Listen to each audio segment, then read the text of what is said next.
अस्सलाम वालेकुम नाज़रीन, नवां ख़बर शेयर कयूं पिया। संझरो यूसी प्रीतम आबाद ख़ास रिपोर्ट है। यूसी प्रीतम आबाद के ॻोठ शाह मोहम्मद बिरोही के सरकारी स्कूल ज़बून हाली जो शिकार तरक्याती कम अञा ताईं शुरू न थी सघियो। डिस्ट्रिक्ट सांगड़ तालुको संझरो यूसी प्रीतम आबाद के ॻोठ शाह मोहम्मद बिरोही में कायम सरकारी स्कूल की इमारत इंतहाई ख़राब हालत में बीठल है, जिन सबब शागिर्दन के तालीम हासिल करण में सख्त मुश्किलातन के मुंह ॾियणो पइजी रहियो है। मकामी रहवासिन मुजिब स्कूल के तरक्याती कम लाइ सरकारी शेड्यूल में नालो शामिल किया वियो हो, पर तकरीबन 5 महीना गुजरण बावजूद अञा ताईं अमली तौर ते को भी तरक्याती कम शुरू न थी सघियो आहे। इलाइक़े वासिन जो चवण है त सरकारी अख्तियारन की बेध्यानी सबब न रुगो ही स्कूल पर यूसी प्रीतम आबाद जूं केतिरियूं ई सरकारी स्कूलों बेसागी ज़बून हाली जो शिकार आहिनि। हिननि सिंध हुकूमत ऐं लाॻापियल तालीम खाते खां मुतालबो कयो आहे त फौरी तौर स्कूल की मरम्मत ऐं तरक्याती कम शुरू करे ॿारनि खे बेहतर तालीम माहौल फराम कयो वञे।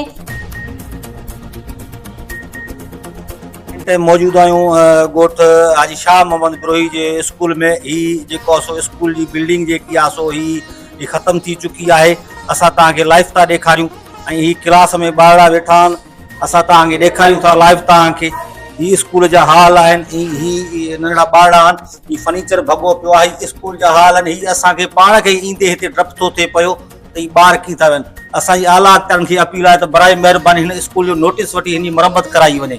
ऐं असांजी अपील आहे तालीम खाते के वज़ीर सैयद सरदार शाह के बराए महिरबानी ॻोठ हाजी शाह मोहम्मद बिरोही जे स्कूल की मरम्मत कराए हिन ॿारनि खे सुठी तालीम मयसर करे सघिजे थी पई। अचो तव्हांखे स्कूल जो ही पासो भी ॾेखारियूं असां। ही स्कूल जो पासो आहे, ही स्कूल की बिल्डिंग है, ही स्कूल की लाइफ तव्हांखे असां बिल्डिंग ॾेखारियूं था तव्हांखे असां। ही बिल्डिंग है स्कूल की, ही स्कूल जा हाल आहिनि ॾिसो। ही फर्नीचर भी ना है, पानी की सहूलत भी ना है, ऐं जेको आहे सो हिते का सहूलत मुयसर ना है। हिते गेट है, जेकी मेन गेट है स्कूल जी, ही गेट खत्म है बिल्कुल। ऐं ही गेट है, ऐं ही जेको 4 दीवारी कोट है ही स्कूल जो, ई भी खत्म है। ही ॿारनि खे जेको आहे सो वॾी ॾुखियाई आहे। हिते जेके कुता आहिनि छिता, उन्हनि जो भी मसलो आहे जो हिननि खे 4 दीवारी ना है। ही तव्हांखे असां लाइव जेको आहे सो ॾेखारियूं था पिया। ही चारई तरफ़ जेको आहे सो ही कोट है जेको ही खत्म है। ही तव्हांखे लाइव असां पंहिंजे नाज़रीन खे ॾेखारियूं। ही ॿॿरनि जी हेठि ॿारड़ा नंढा पर्दा आहिनि।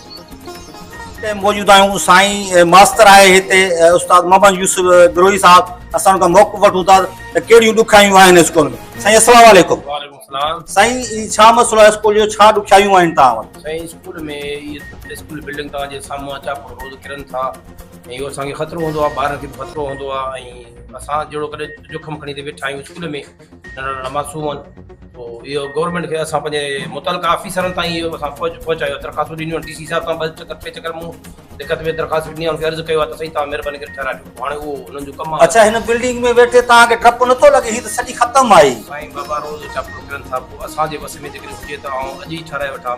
असांजो कमु आहे इतला ॾियणु, ऐं असां मूं इतला ॾेई छॾियो आहे, मूं वटि सबूत बि पिया आहिनि। बाक़ी ठाराए ॾियणु त गवर्नमेंट जो कमु आहे। इंशाल्लाह असां पंहिंजे टीम जे तरफ़ां, हाला टीम जे तरफ़ां असां तव्हांजो आवाज़ तालीम खाते जे वज़ीर साईं सरदार शाह ताणी पहुचाईंदासीं। ऐं इंशाल्लाह असां जल्द हिन स्कूल जेको कमु ॾिसंदासीं ऐं इंशाल्लाह मुकमल सही थींदो। रिपोर्टर जानिब जागीरानी, यूसी प्रीतम आबाद, हाला न्यूज़।